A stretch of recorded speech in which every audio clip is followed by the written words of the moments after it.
Salut, ici Maps. Aujourd'hui, je vous parle du livre Matador Yankee de Jean-Baptiste Maudet. Un livre que je lis dans le cadre des rendez-vous du premier roman, section Hors Québec. Donc, Matador Yankee, c'est l'histoire de Harper, c'est son nom d'artiste, qui retourne au Mexique. Donc, il est un peu comme un torero raté. Et là, je vous entends. Moi aussi, je me demandais viscéralement, c'est quoi la différence entre un torero et un toréador?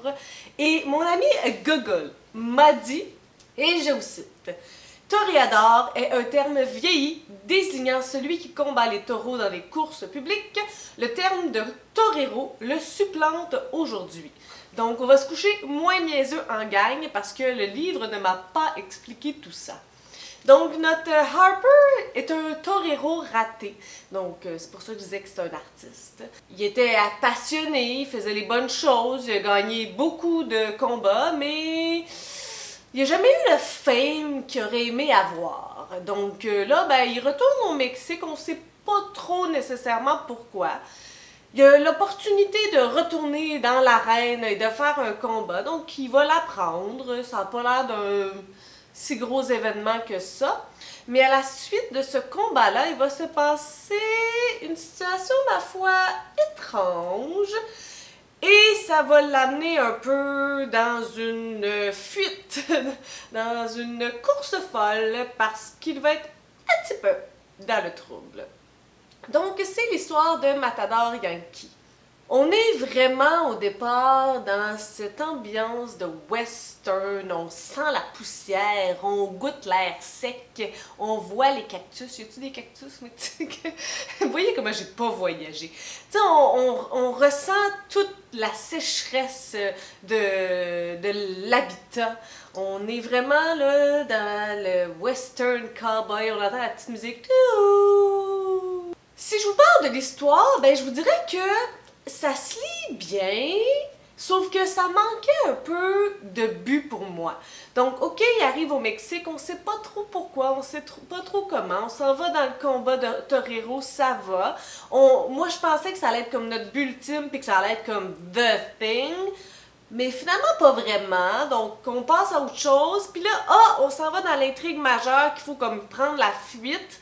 Ça devient comme semi-trailer, puis on est moins dans l'ambiance. Donc, pour moi, ça manquait un peu de linéarité. Dis-moi où tu t'en vas, ou si tu veux pas me le dire, assure-toi que je te suive, tu sais, que je parte avec toi les bras en l'air, puis que je suis prête pour la ronde de montagne russe. Là, je savais plus trop mettre mes pieds, c'était plus comme au début, il y a comme vraiment eu une différence entre la première moitié et la deuxième. Puis j'étais comme, mais c'est comme pas un thriller, mais c'est... Je savais plus où mettre mes pieds dans mes bottines. J'étais un peu confuse. L'écriture, par contre, ça se lit vraiment super bien. J'ai pas eu de difficulté à embarquer. Je vous dirais que les difficultés que j'ai retrouvées sont, comme je vous disais, par rapport à l'histoire, mais aussi par rapport au personnage. Tu sais, Harper, c'est notre personnage principal. Il n'est pas vraiment antipathique, il n'est pas nécessairement non plus sympathique, mais on dirait j'arrivais pas à l'aimer plus que ça, j'arrivais pas à carry plus que ça, tu sais. Il se passe des bad luck, il se passe des affaires, puis ça me faisait un peu ni chaud ni froid, puis ça c'est poche. Tu sais, n'importe quel personnage, là, moi, il faut que je le vive, il faut que je sois en furie ou vraiment comme je cheer pour ce personnage-là. Je peux pas rester de glace parce que sinon, ça fait en sorte que je reste de glace pour toute l'histoire. J'aurais aimé ça être plus investi avec lui, j'aurais aimé ça être là, puis le suivre, puis il y a comme manqué un petit peu, je pense, de développement de personnage pour nous le faire apprécier. Au début, il y a comme une petite tentative lorsqu'on est allé grappiller ses failles, son côté dépensier, impulsivité, mais sans plus, tu sais. Puis pour ce qui est des autres personnages, ben là, il y en avait pas tant que ça, mais surtout dans la deuxième moitié, je vous dirais. Sauf que je trouvais qu'ils étaient un peu interchangeables, on n'avait pas comme leur couleur assez pour comprendre qui est qui, puis c'est quoi la petite faille de lui, puis c'est quoi son petit plus à l'autre personnage.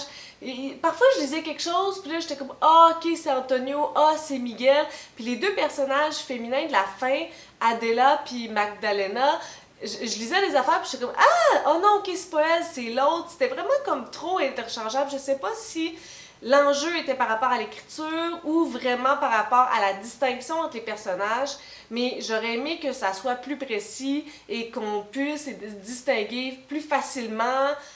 Ça aurait rajouté vraiment quelque chose pour moi à l'histoire.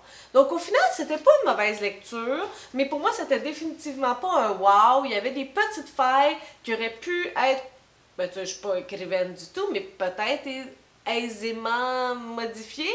Oui, c'est un premier roman, l'ambiance est intéressante. Ça me faisait un peu penser au livre Coyote de Patrice Cazot. Donc, c'est ça qui est ça pour ma critique de Matador Yankee. Si vous avez des commentaires, des critiques, des suggestions, n'hésitez pas à faire ça en dessous de ma vidéo. Je publie des vidéos le mercredi et le samedi.